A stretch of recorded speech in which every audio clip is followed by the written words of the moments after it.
วันนี้มาไถนาเนาะนาแซงไถนาแซงกับเฮ็ดเครื่องหนึ่ง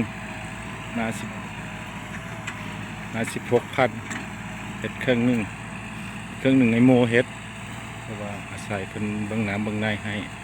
อันนี้ก็จ้างเขาไทยกัน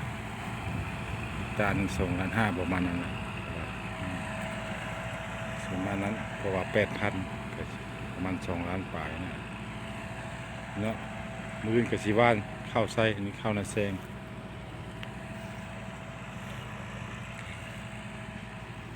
เริ่มเดือน1แม่นเริ่มข้าวนาแซงทางเทิงนี่ก็แล้วหลายเอาว่านหลายแล้วอันนี้ก็รถไถน้อยถ้าว่าประหยัดต้นทุนกับรถไถน้อยนี้เฮ็ดเองอันนี้ข้าพเจ้ากับสมัยยังบ้าวกับตอนนี้ก็ยังบ้าคือเก่าเลยนะ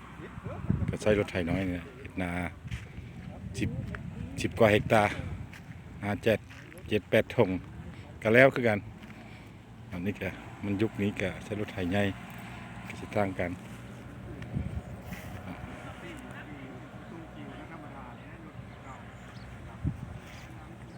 เป็นนา